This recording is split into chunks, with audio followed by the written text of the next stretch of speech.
This NBA Wednesday player props edition of the Propcast on the Sports Gambling Podcast Network is brought to you by Underdog Fantasy. Sign up with promo code MACHINE to get a 50% deposit bonus of up to $1,000. We're also brought to you by Edge Boost. Earn up to $750 per month on your sports gambling transactions. Go to edgeboost.bet, promo code SGPN. And we're also brought to you by Rithmm, the leader in data-driven picks and props. Get your 7-day free trial today by going to sportsgamblingpodcast.com/RITHMM. And taking a shot to ground downfield. He makes the catch, and he gets in for the touchdown. The catch is made by Calvin Ridley. Wilson, what as he throws deep downfield. It's going to be caught by Metcalf for the touchdown. Welcome, everyone, to the Propcast, part of the Sports Gambling Podcast Network. NBA player props are back. Got a lot of requests for us to come back, and we are back for the NBA Propcast after the dust has settled on the NFL season. Now it's full steam ahead for the NBA season and the rest of the NBA schedule. Of course, we got All-Star Weekend coming up, but then we'll be full force ahead for quote-unquote the second half of the season before we know it. It's going to be playoff time already. It's wild. But we'll kind of go through some of the trades as the show goes along. We'll give our player props, of course, talk about some honorable mentions, give you our best bets, of course, as well. And we have all 30 teams in action here tonight. So it's going to be a lot of fun for NBA fans with all 30 teams in action. But joining me, of course, here on the Propcast, as he has all season long for the WNBA, for the NFL season, WNBA right around the corner, of course, as well. But I got my guy here with me. It's ChrisBeCappinn. Chris, what's going on, my man? How you doing? What's up? I'm doing great, man. We had a very, very successful. I know we won't recap it, but we had a very, very successful NFL season in general. The Super Bowl was beautiful to the both of us. I know you cashed out on some of your player props, and I had a nice little sweep as well. A little flustered, being that it's 4,000 games on today. But I know we talked about it a little bit offline, but it's definitely some winners out there. And hopefully we can identify them and make some money for ourselves and our listeners here. Yeah, 100%, man. And I know we're doing our best to get some of these NBA propcasts out, but again, it just gets very tough with how many pods that both Chris and I do, whether it's for SGPN or whether it's Chris doing his own shows as well. But we're going to be more consistent going forward here. Try to get this done 2 to 3 times a week with a rotation between myself, Chris, and Lante, of course. So we're here for the propcast, and we didn't really get a lot of time to talk about the trades that did happen in the NBA. Of course, we did on the NBA pod, but not here on a propcast where, of course, we talk about players and things like that. So, of course, the main one was Luca getting traded over to the LA Lakers. Anthony Davis heading back to the Dallas Mavericks. The dust has settled on that. Luca made his debut for the LA Lakers on Monday, I believe, was against the Utah Jazz. Played about, I think it was like 24 minutes. I think he had 15 points and a couple of assists and a couple of rebounds in there. And they're right back at it against the Utah Jazz here tonight on Wednesday in Utah before the All-Star break. So I'm still anticipating. We'll kind of talk through it more because, no spoiler alert, kind of have a prop in that game for the Lakers and the Jazz there. But Chris, if you want to give your thoughts about the Luca trade, I know you're the Lakers fan. How you're feeling about it with Anthony Davis going over to the Dallas Mavericks. Is this trade kind of, to me, as you kind of zoom out and pull the curtain back a little bit, Chris, it feels like that it's the passing of the torch from LeBron when he retires to Luca now being the face of the franchise for the Lakers for the next decade plus.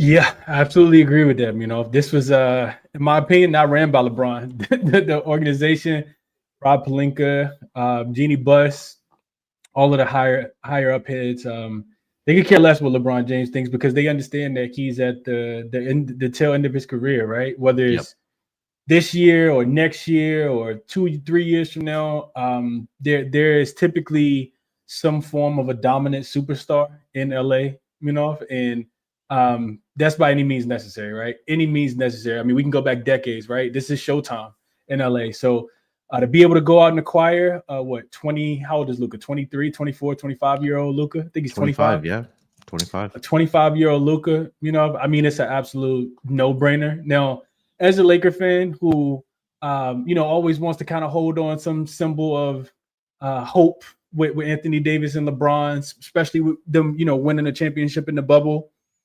I was, a little hurt, but overall, this is a beautiful thing. It's a beautiful thing if you're a Laker fan. We'll miss AD. We love AD. Yeah. Not sure if his jersey will be retired, but he definitely has an impact. He's probably the best center that we've had in quite a long time. I can't remember a center that we've had outside of Anthony Davis, where that's really been so good defensively. And we're missing a center right now. Signing Alex Len yesterday is not going to cut the cheese here. But yeah, I mean, you acquired 25-year-old Luca.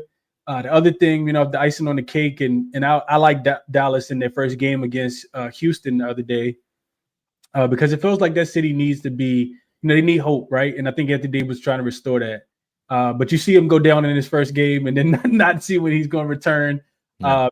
I guess we made the right move. So I need people to, be at Brown House for Taco Tuesdays, and see what he's eating and get his body, right, and all of those different things that were just being pushed as narratives. Maybe some of them are true, maybe some of them are not. But I think that we are in really good situation moving forward. The Lakers should be happy with the trade.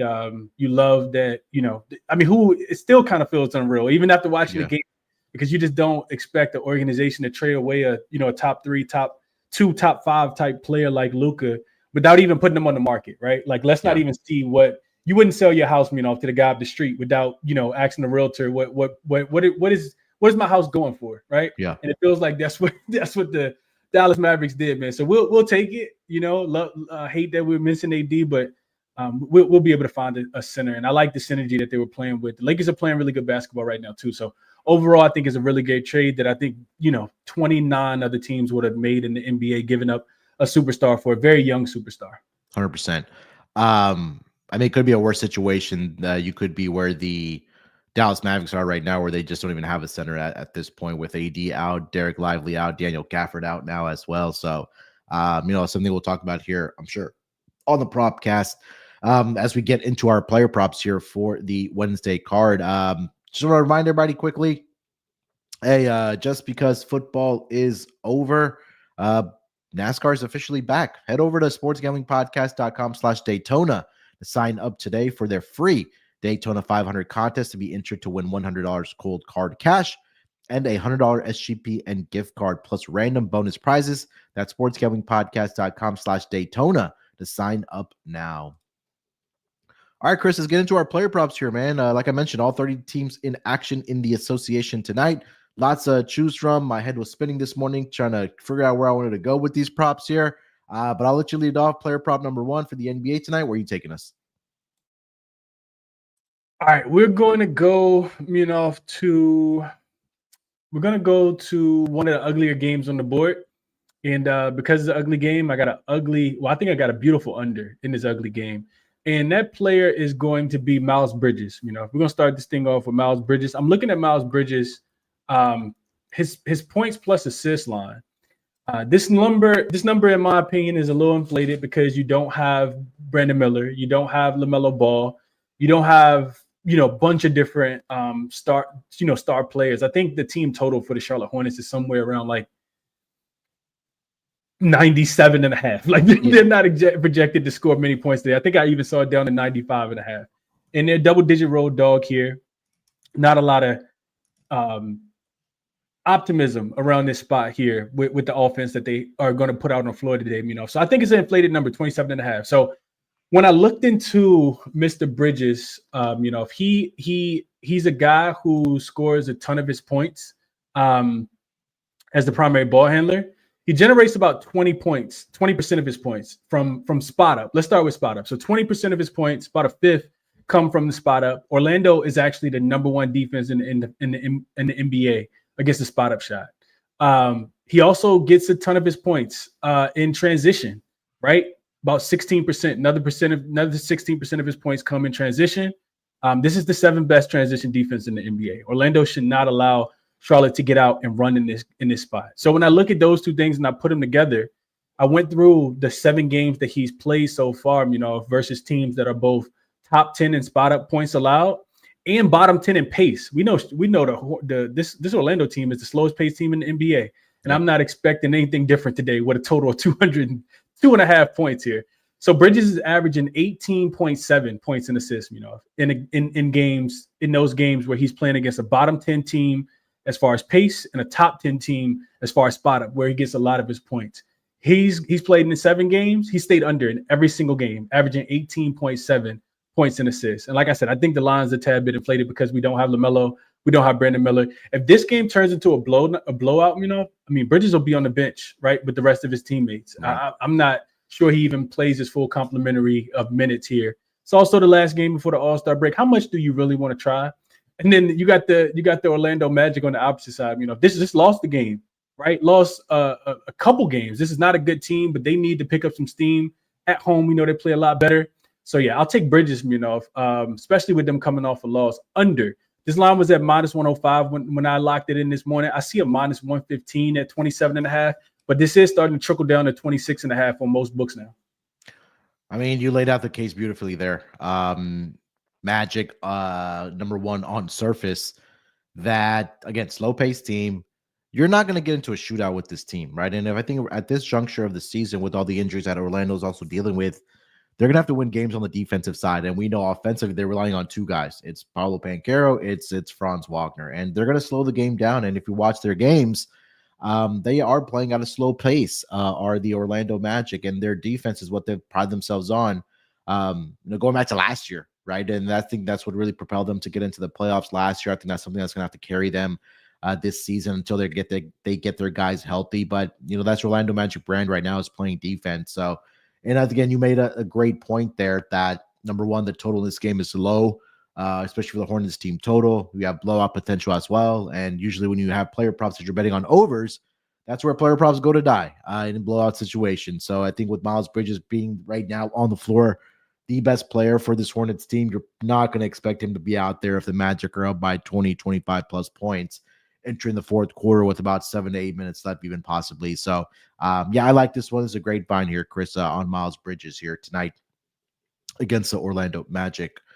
For my first player prop here, I'll go over to that game between the Warriors and the Mavericks. I'm looking at Steph Curry in this game, points and assists to go over the number. I was looking at just playing his points alone. It's at 26.5, but his points and assists currently sitting at, let's see here, 32.5. So number one, when I was looking into the player props, the first thing that jumped out to me is the Dallas Mavericks defense against the point guard position. Thus far over the last, I should say over the last 2 weeks, hasn't been very good for the Dallas Mavericks. We know that the backcourt with Kyrie there now, and I think what more so is making things easier for the point guard position to score is what we talked about, that they don't have that front court depth where guys are probably finishing around with easy baskets around the rim. So to put it into perspective here, Dallas allowing 31.7 points per game to that point guard position. That's the second worst over the last 2 weeks in the entire association. And they're also allowing close to 10 assists per game, which is 5th worst in the entire association over the last 2 weeks as well. And with the addition of Jimmy Butler here, Chris, I think that's opening up the opportunities for Steph Curry, because you take a look at the 2 games with Curry and Butler on the floor together.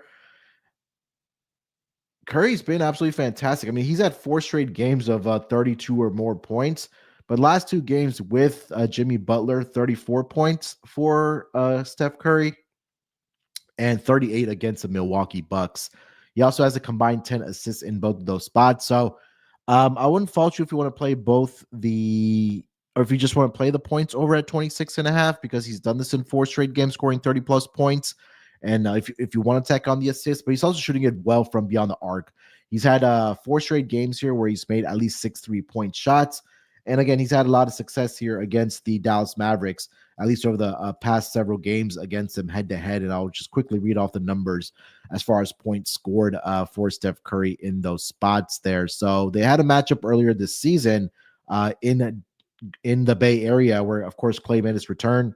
Steph in that game did have 26.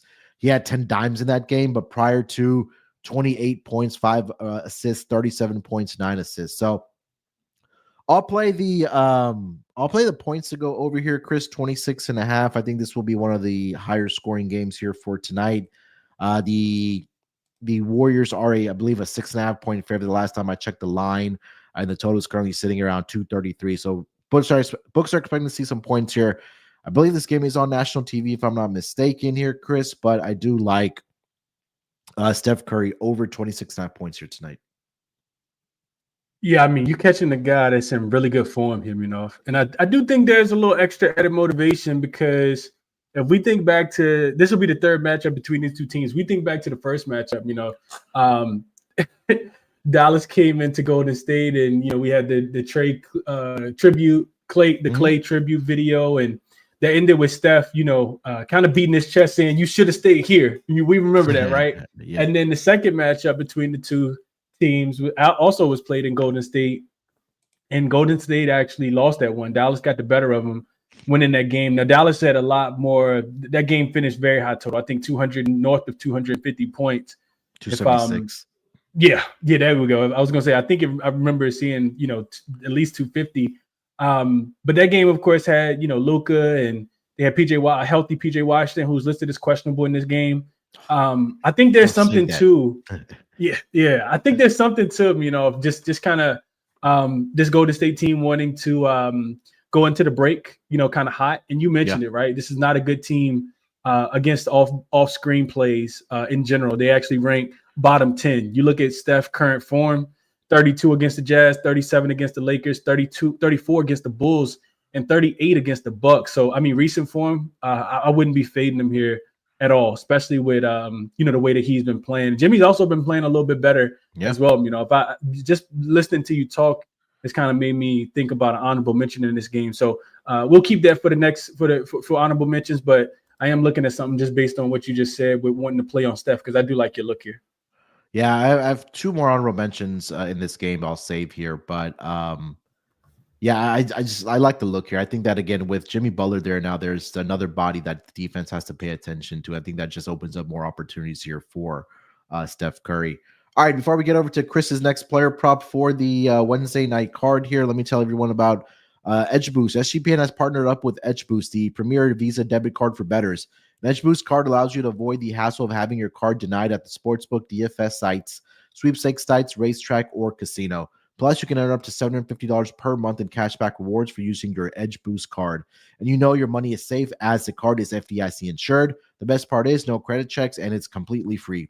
Sign up today and use promo code SGPN so you get a better cashback rewards and instant tier 2 status. That's edgeboost.bet, promo code SGPN. Again, edgeboost.bet, promo code SGPN. And we're also brought to you by MyBookie.ag. MyBookie is your favorite place to bet every sport, plus props for every game in the live dealer casino. MyBookie accepts customers from a ton of locations, easy deposit, and lightning fast payouts using crypto. Head to MyBookie.ag, promo code SGPN for a 100% deposit match up to $1,000 plus a $10 casino chip. That's MyBookie.ag, promo code SGPN. All right, Chris, let's keep it rolling here, man. Player prop number 2 for tonight. What are you looking at? I'm looking at Wemby, and I like the matchup for him last game. He was in DC against the Wizards. Man, it was a beautiful matchup against a terrible defense. Today, however, if I'm looking at fade Wemby, this is something that I've kind of picked up on recently, and it's 2 different ways you can play it. I think the one that I feel most comfortable with is probably the assist to go under. This is highly predicated on, De'Aaron Fox joining the team, another dynamic playmaker. I mean, I call him a playmaker, even though he's primarily a scorer. In that first game, it's been 4 games, since De'Aaron Fox has joined the team. In that first game, De'Aaron Fox finished the game with, it was a fast-paced Atlanta team, of course, but he finished with 19 potential assists. He finished with 13 actual assists. And I'm thinking about that in my head, and I'm like, man, we should probably fade Wemby's assist. Now, since then, they've dropped the line down from 4.5 down to 3.5, right? And in the Orlando game, it was actually 2.5. Now Wemby's actually cashed the over in back-to-back games, and I think this is when you want to go the other way, right? So Wemby, since Fox has joined the team, if it's been 4 games, 1, 2, 3, 4, Atlanta, Charlotte, Orlando, and Washington. He gets a very, very difficult matchup against the Milwaukee Bucks here. I mean, against the Boston Celtics here tonight. So when I'm looking into it, I'm looking at Wemby. He's had 22 potential assists in those 4 games. He's converted only 13 of them since Fox has joined. And when I look at Wemby this season, when he's had when he's had 6 potential assists or less, which he's had 6 or less in all 4 games since joining the team. He has 6-5, 6-5. So when he has 6 potential assists or less, he's actually under this number in 18 of his 25 games. It's a 72% hit rate that says that Wemby does not get the 4 assists. So then we look at the matchup that he's, going against the Boston Celtics defense, who is actually starting to play a little bit better recently. 3rd in assists allowed. This is not a team that gives up a lot of assists. 5th in defensive rating, and a team that also plays very slow, 25th in pace, so 6th lowest pace as well. I think Wemby's in a really difficult matchup today. Now, I told you that I'm thinking, potential. I like the assists, I think, a little bit more, but the points plus assists, if this was at 27.5 earlier, it's actually come down all the way down to 25.5 now. So maybe I missed the boat on it because it is trending towards the under. But when I'm looking at Wemby's points, if this line was at 25.5 against the Wizards the other day, the books have dropped this all the way down to 22.5 now. Wemby's at 22.5 points. And it makes sense, right? And he scores 15% of his points in transition. They're top 5 in transition defense. He scores 15% of his points in pick and roll as the pick and roll man. 5th in pick and roll defense.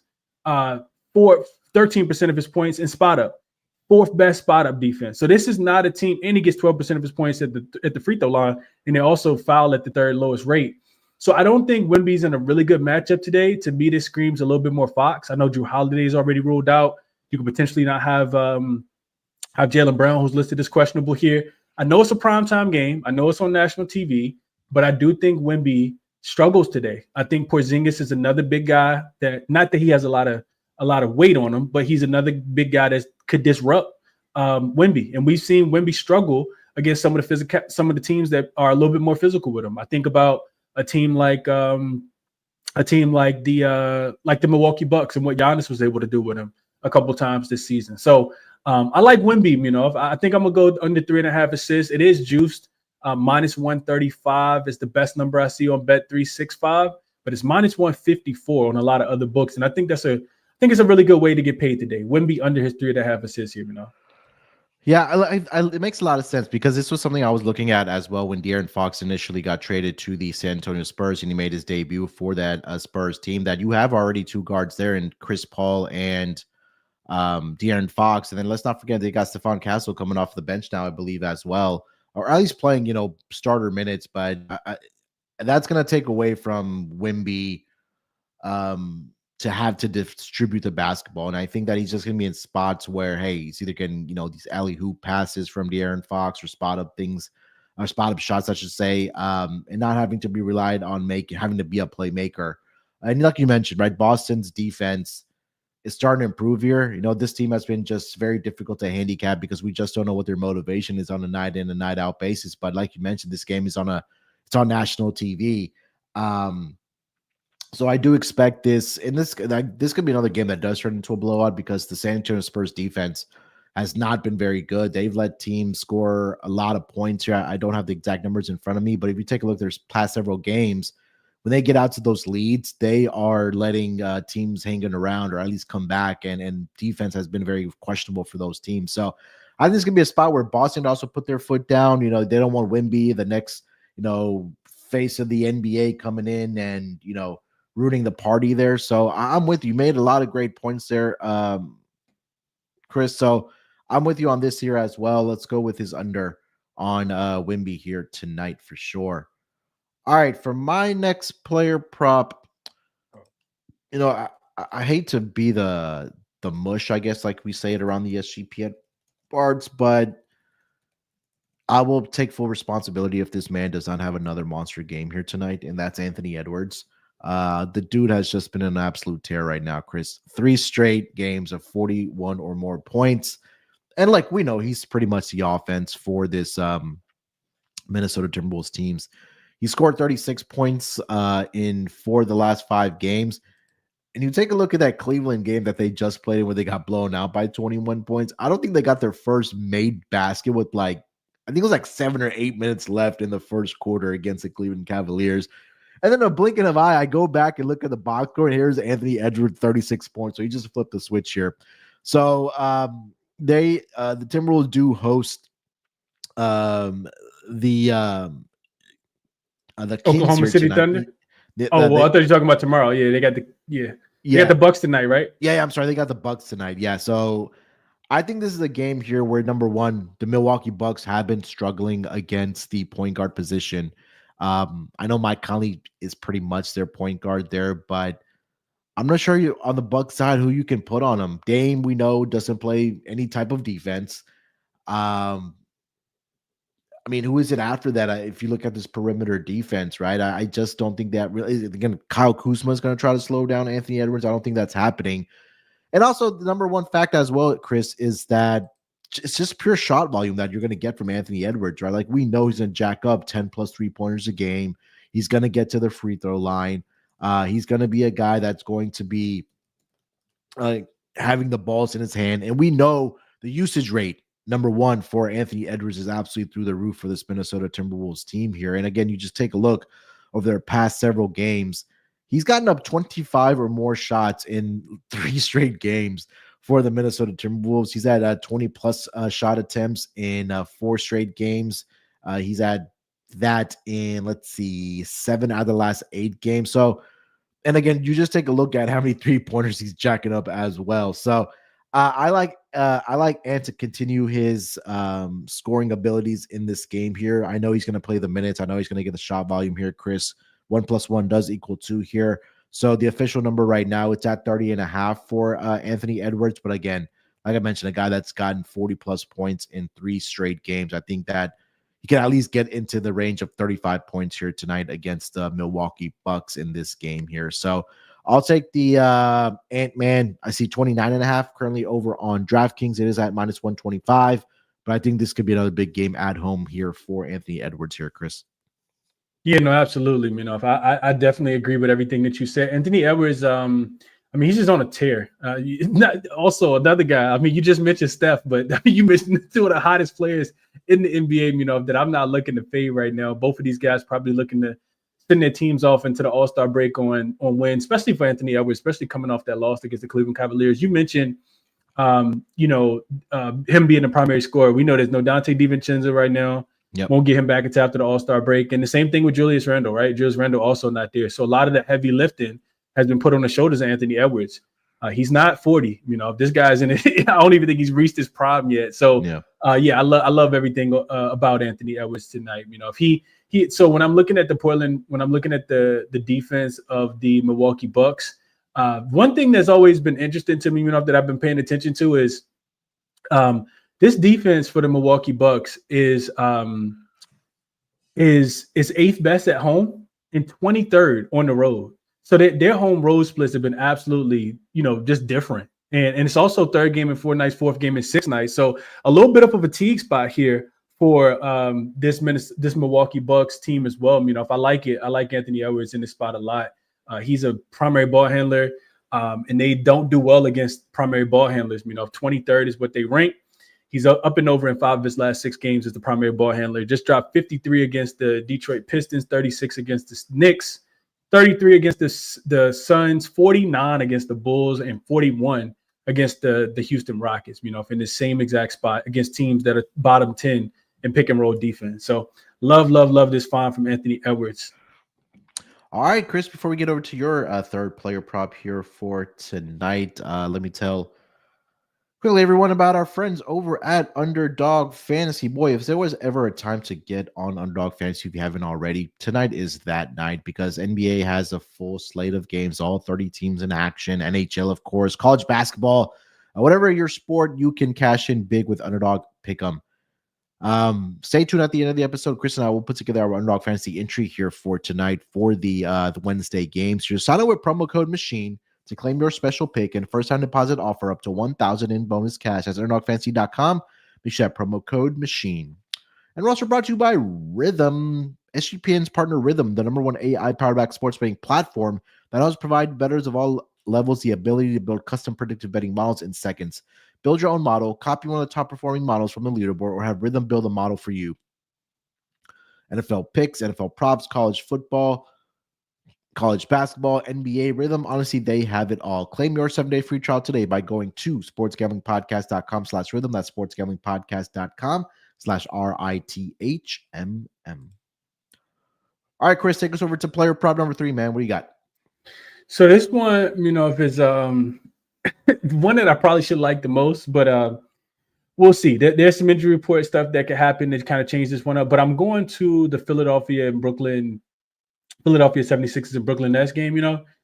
Paul George has been god awful, man. And I could wake the beast up. Maybe I wake him up here, But I'm looking at his points, rebounds, and assists, and it's crazy to think they paid this man $1 trillion pretty much to go there and average 12 or 13 points or whatever it is that he's averaging. His points, rebounds, and assists, in this game is 26.5. That's everything combined.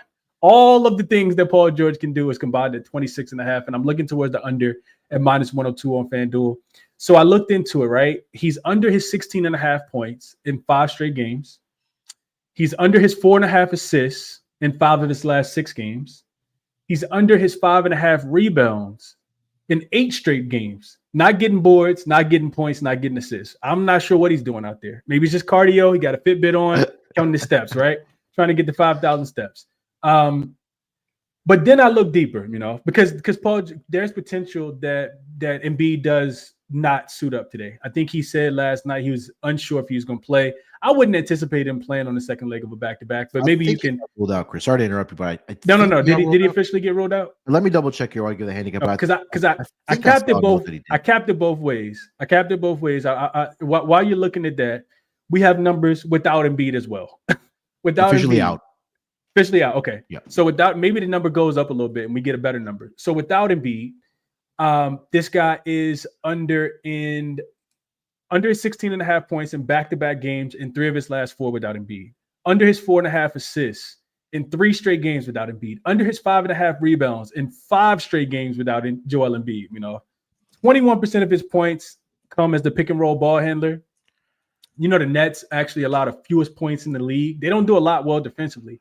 They don't give up a lot of points to the pick-and-roll man.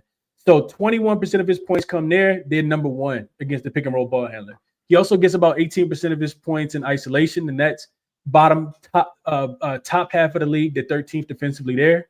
Paul George has played in 2 back-to-backs this season without Embiid. He finished with 11 points and 9 points. And against teams that are top 10 in pick-and-roll ball handler defense, Paul George is actually only over in 2 of his 6 games. And the 2 games that he went over, one came against the Pelicans team that's god-awful defensively, and he did get up and over against the Cavs team. But we look at this Brooklyn Nets team, and they are not great. Don't get it twisted. This is not a great defense. But Brooklyn does have a 2-day rest advantage versus the Philadelphia 76ers being on the second leg of a back-to-back. And the Brooklyn Nets are also one of the slowest paced teams at home. We know that, right? They are 30th in pace. I'm sorry, the slowest paced team, even slower than Orlando. So I don't think that there are going to be a lot of possessions here. I do think that the Brooklyn Nets have double in-season revenge here. And I think that there's a reason that this line is down to 2.5 or 3 or whatever the number is. So I like Paul George under. Put all of it together, 26.5 points, rebounds, and assists. Make strong cases for the rebounds, the points, and the assists to go under. But it's just a guy, that I probably should have been fading for a very long time based on the numbers that I gave out, and I haven't been. I've been sitting on the sideline, and he pretty much has been sitting on the sideline as well. So I'll take Paul George under his 26.5 points, rebounds, and assists here. Yeah, I don't know what the hell he's doing out there, honestly, because you look at the numbers, it's been bad. It's not. I mean, he hasn't scored 15 or more points in 5 games at minimum thus far that I've looked back the last 5 games that he's actually played in. He had a 30-point outing against the Cavs back all the way on January 24th. But outside of that, I mean, this recent form just has not been very good. The one part that may make me nervous about this one, Chris, is that I did see Nick Nurse make a comment about Maxey potentially dealing with an injury. Not sure if he's gonna sit here tonight. Is obviously Tyrese Maxey. Will keep our eyes and ears open for that. But again, I'll tell you this: I would bet the unders for Paul George before I would bet any type of overs right now, just because of the recent form. Man, the minutes are there for him, but again, it's just I don't know what's going on with him. If it's just that the lack of continuity and the chemistry with Embiid and Maxi, because there was a game the other night where I think it was against the Milwaukee Bucks where it was the Embiid and the Tyrese Maxey show, and they were just getting all the shot attempts out there where Paul George's the shot attempts just haven't been there for him. So yeah, I'd definitely be with you on this one before I'd be against you for sure. All right, my last player prop, Chris. Lakers and Jazz. The number has adjusted, but I'm still looking at Luca unders here. Luca under his PRA of 38.5. So there's a couple ways. Number one, I did play it on his debut against the Jazz back in LA on Monday, just because we saw JJ Redick come out and say that he's going to be on some type of minutes restriction, and he was. I think he only played 24 minutes. Mind you, it did turn into a blowout, so you really did need him out there. But I think the number one goal right now for the Lakers is to have a healthy Luca.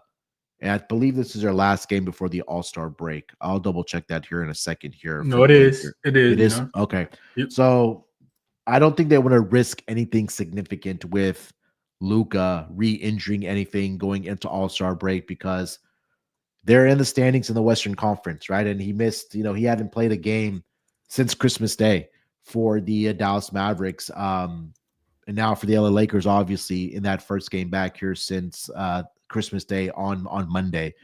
So I think they're going to ease his way back in. And you compare that to the Anthony Davis situation, right? Anthony Davis was, dealing with that injury, but he had only missed about a few games there before he made his Dallas Mavericks debut, and he dominated. But for Luca, when you're missing that amount of time, there's going to be some type of rust. You're on a brand new team, playing with brand new teammates. You're still learning the system. I still feel like that it's still a shock to him, possibly, Chris, that he's on a brand new team here. But I would expect this to be possibly another blowout here. But again, it's just the fact that I think the minutes restrictions are going to continue to be there for Luca Doncic for this Lakers team. And again, that first game with the Lakers against the Jazz, he had 14 points, 5 rebounds, and 4 assists. So I would expect more of the same type of minutes here, potentially another blowout here, Chris. Maybe not of a heavy reliance on Luca Doncic in this game here. So even if it is a close game, I would probably expect him to be out there 30-plus minutes, but I don't think that he'll get anywhere close to this PRA right now of 38.5, Chris. So I'm taking the Luca under. I don't think in my life I would ever take a Luca under PRA here, but here we are. But this one just made a lot of sense to me as far as, what the outlook is for the Lakers and Luca right now. Yeah, no, I agree. I agree with everything you said. I do agree with that. I mean, and it's not even predicated on the Jazz, right? This is more so predicated just on the Lakers side of things and the caution that you kind of expect. I wouldn't even expect him to play. What did he play in that last game? 24 minutes against the Jazz the other day? Yeah, only 14 points, like you said, 5 for 14 shooting. There would just have to be I'm trying to picture in my mind, how even if the game was close, right? The Lakers have been blowing everybody out. Granted, teams can struggle in Utah. Teams can let down when they've just beaten a team by, double digits and then having to go in and win the next game as well on the road. But even if this game was competitive all the way until the end, I'm not sure how much we would see Luca in the second half, So I absolutely agree. I think this is a good find by you, 38.5. First game, even at home in LA, just 36% shooting. We know Utah has altitude, so that's another thing that could kind of catch up with him as far as conditioning. He only had 5 rebounds on 8 rebound chances, 4 assists on 8 potential assists. So, I think this is an excellent find by you, and it's not even the Jazz defense because it's trash, but it's more so, like you said, just the minutes restriction for Luca Doncic in this game. I'm interested to see why the books got this one so high. I feel like this is a little inflated, given what we know about Luca and potential minutes here. Yeah, and I think that I think once they come out of the All-Star break, maybe they ramp up his minutes. But I think the key thing is really just like you mentioned, predicate on Luca and just keeping him healthy and just that minutes restriction there. So, and I think if there's other guys on this team that fill up the stat sheet, right? LeBron obviously with the rebounds and assists, Austin Reeves as well. So I don't want to say he's going to be sick and fiddle right now, but I think there's just still that adjustment period right now for Luca. Just still adjusting to life in LA, honestly, which isn't a completely a bad thing if you're Luca Doncic. All right, so that's 3 player props each for myself and Chris. Let's talk about some honorable mentions here, Chris. Anything you're looking to get to the window with? Kind of just waiting for the injury report to, give us the final details. But what are you looking at to get to the window with? So I think one thing, that sticks out to me, just based on the late injury news that we got, and maybe he doesn't, maybe we see, some change in the injury report here, but we talked a little bit about Zion potentially not playing right before we started the show because he was one of the newest additions to the injury report. Yeah. And it's conditioning. What happened? Was he at practice and was trying to run and pulled a lung or something? Like what's going on here with Zion? Was he just outwinded and was like, you know what, I might not be able to play today, man? I have no idea. But if he doesn't play, I think Trey's in a really good spot today. His 24.5 points are up and over his 3.5 threes. Plus 110 over on FanDuel. The threes are plus 110 over on FanDuel, DraftKings right now. I think it's a really good look. You look at the Sacramento Kings defense, it is terrible against spot-up shooters. It has been all season. They are the worst in the NBA. He scores 27% of his points at this, as the spot-up shooter in general. And I do look at, I look at his three-point shot, and the usage is going to be there. I mean, this is slowly but surely turning into his team. If they're already down DeJounte Murray, now potentially if Brandon Ingram is out of town, he's in Toronto, just signed his new extension. So it's really just CJ McCollum. Herb Jones is done for the season. You really have CJ McCollum and you have Trey Murphy as your offensive production here. In his last 10 games, and that's what it's been about that many since CJ McCollum has since DeJounte Murray's been hurt. He's actually cashed this up and over 3.5 threes in 7 of them. So that's something I have on my short list is Trey Murphy. I'll wait and see what happens with Zion, potentially pull the trigger. We'll see how that goes. But I love the matchup here. This team is bottom 10 in three-point defense, 27th against the spot-up shot. So love to see that. Also, and Free Sauce mentioned this in the chat. Shout out to Free Sauce. We talked about this one on my show a couple days ago. Darius Garland is in really good form here, Yeah. His 3-point prop is 2.5, and it is juiced to the over. I think like minus 120, minus 125. You got to shop around, see where you can get the best over. But he's in really good form, even on the road. 5 straight overs in road games.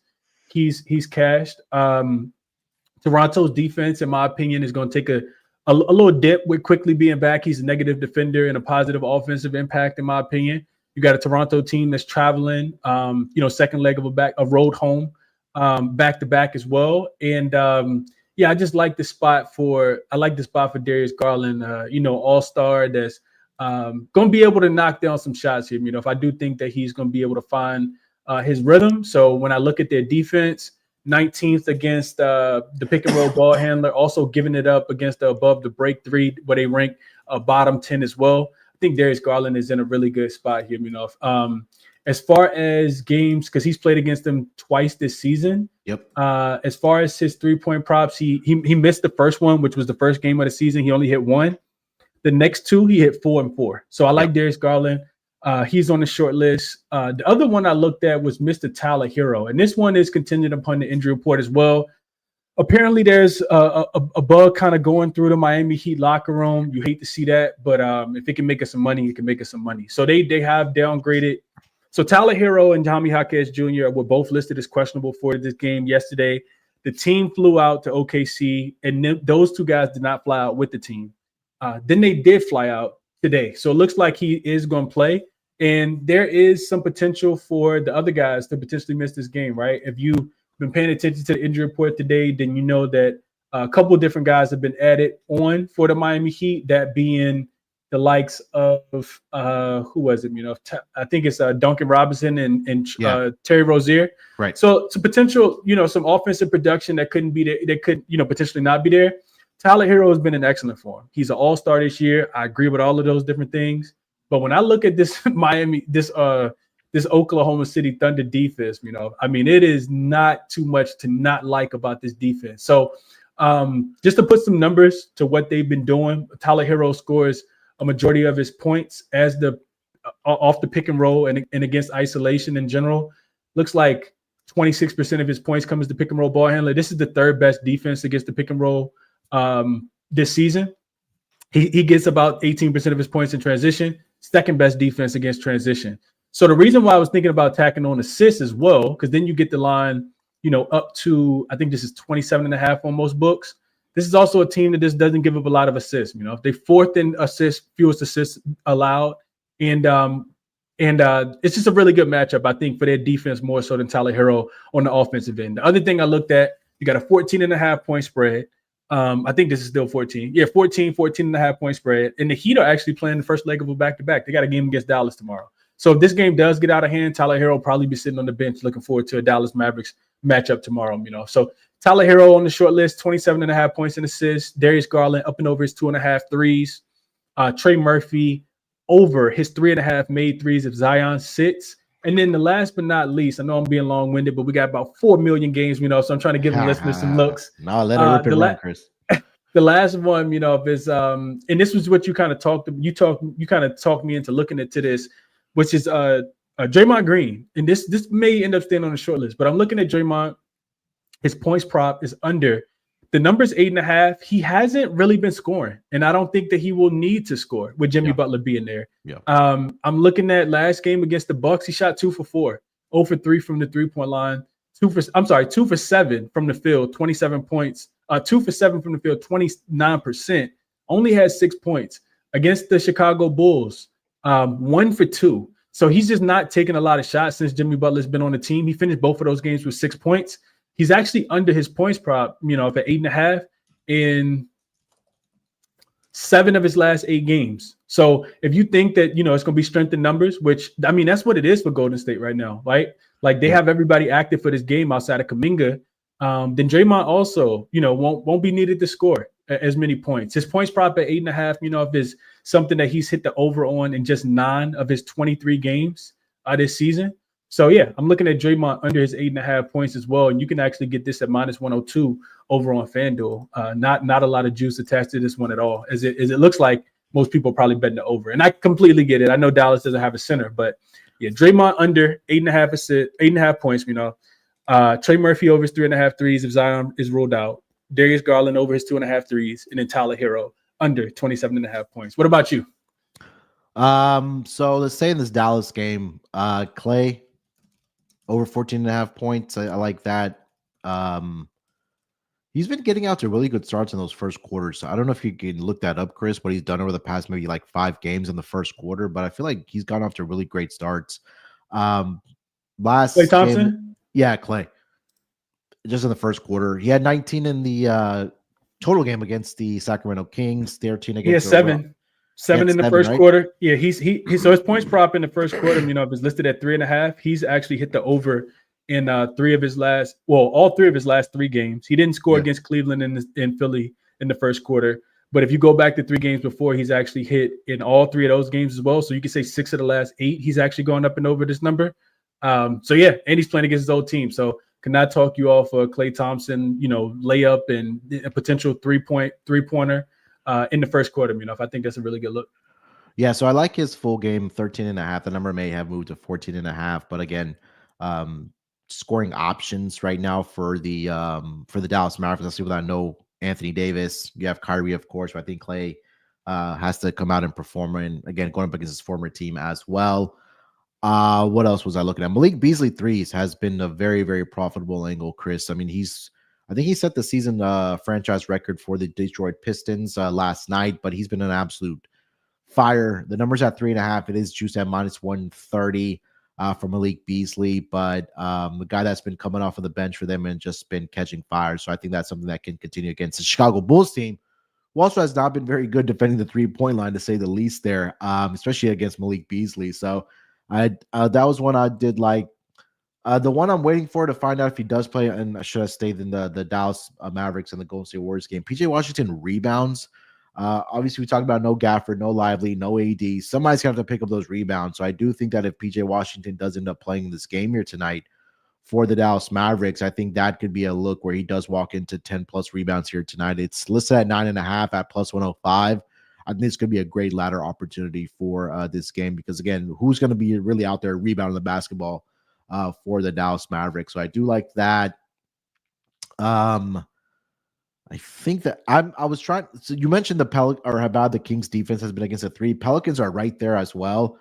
I just couldn't pinpoint which player for the Kings is going to be that guy because it's just a lot of inconsistencies as far as shooting the 3-pointer. Keegan Murray, Zach LaVine, Malik Monk, DeMar DeRozan. I think his last game had like 4 3-pointers made, but I mean that's something that I can't get behind with DeMar just because I know the attempts aren't going to be there. But those were the ones I was looking at, Chris. Clay over on his points. Malik Beasley over on his 3-pointers made. And PJ Washington if he does end up playing. But I think that would round out my honorable mention. I don't know if you have any thoughts on those there, Chris. I talked about the Clay one. I think that's a really, really good look. If I also think what you just said. What else was it? So Clay points, Malik Beasley threes, and absolutely. PJ Washington. That's golden. I think you have to play PJ rebounds, without them having a center. If he plays, I'm not even sure if he actually plays today. I kind of feel like, I kind of feel like if I'm Detroit, if I'm the Mavs here, do I hold off on PJ who sprained his ankle pretty badly, especially with it being the first leg of a back-to-back? They got a game against the Mavs at home tomorrow. Do we kind of see him sit in both of these games? I'm not quite sure what we get with PJ Washington. If he's out there, I expect him to, be close to 100% to be able to contribute in this game. And you absolutely got to look at his rebounds. The Malik Beasley is the one that is 1 + 1 = 2.